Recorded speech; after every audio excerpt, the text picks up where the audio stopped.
Hi guys, it's Wendy from Ask the Landlady. I'm here with all the tips and tricks to help you make a profit in real estate.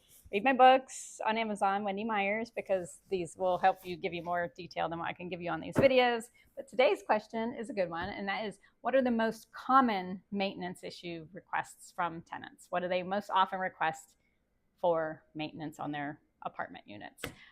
So according to Tenant Cloud, over 40% of dissatisfaction that's expressed by tenants come from maintenance issues, right? I'm assuming the other 60 is probably the rent's too high, but maintenance issues are a big part of the complaints that people have about their landlords. And as landlords and landladies, we are obligated to take care of property maintenance and to do things in a timely manner. Okay, now what you consider timely and they consider timely, we can argue about that all day, but there are certain things that are emergencies that you need to take care of right away, and there's certain things that you might have a couple of days to deal with, and there might be some things that you just have to tell the tenant, I'm sorry, your rent doesn't cover us doing this full kitchen renovation for you.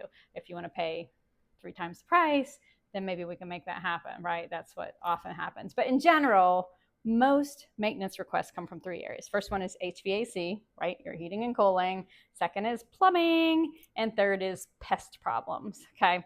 So when it comes to HVAC, that's definitely an important one. For us, it's if there's no heat in the winter, that is a true emergency, and we keep on hand some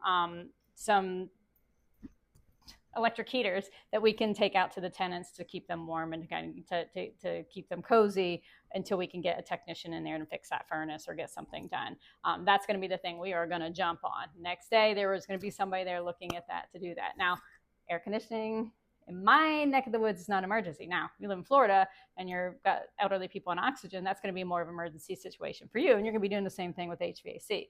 That being said, we do have a couple portable air conditioning units we use, because if we're under a heat advisory, somebody's AC goes out, we can take that in there to help them out until, unfortunately, with these supply chain issues, sometimes it's taking 3 days to get the parts, even from our technicians that are coming in from outside companies to fix these things. So that's something that we try to keep on hand for people in those situations. And that's going to be, again, good communication with your tenant about when the person's coming, when it's going to be fixed, what's going to happen. Those are important, because HVAC, our comfort, whether we're hot or cold, is definitely very important to people. It's the number one thing they're going to be concerned about, right? Number 2 is plumbing issues. There's always plumbing issues. First of all, we think clogged pipes and toilets particularly are tenant issues. They need to deal with them first.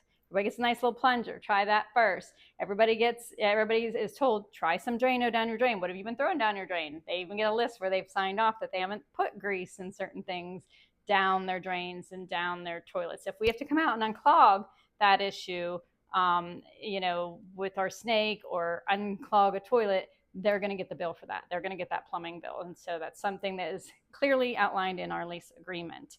However, water leaks can happen over time, and sometimes those can be issues, a dripping sink. We want them to tell us about these issues, because, again, that is going to develop mold. It's going to make your cabinets go bad. All sorts of issues can happen from that. So obviously we're going to fix anything that has to do with leaking pipes and water problems type of there. So I know some landlords even have like water monitors on their thing, especially if they are out of town landlords. That way it can detect these drips, especially if you're paying the water bill, right? You want to know if there's a leak and do that. And definitely when you do an inspection, and particularly when you have any vacants, the main thing is to check all the faucets, make sure there's no leaks. That's the time to, fix a drippy faucet, and to make sure there's no water coming under the cabinet and those types of things. Because then before the next person comes in, there was no issues. Make sure all the drains are going regularly. That way you can tell the tenant everything's working and operational. So if it does become clogged, the tenant's probably done that, and they will have to pay that bill. So that's how you want to kind of handle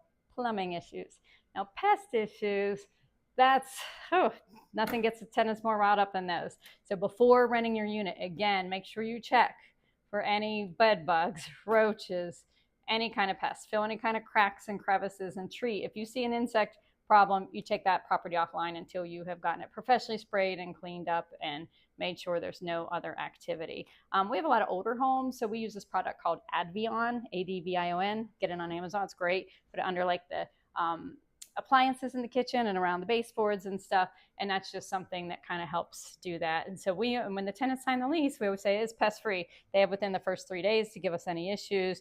there's no issues, it's been pest free. That way, if they come back 3 months later and say, I had bed bugs, well, it wasn't there when you moved in. You've brought something in, you've picked up a hitchhiker, you've been at your neighbor's apartment, you've been at your mom's house, you've gotten some from the Goodwill, there's been an issue.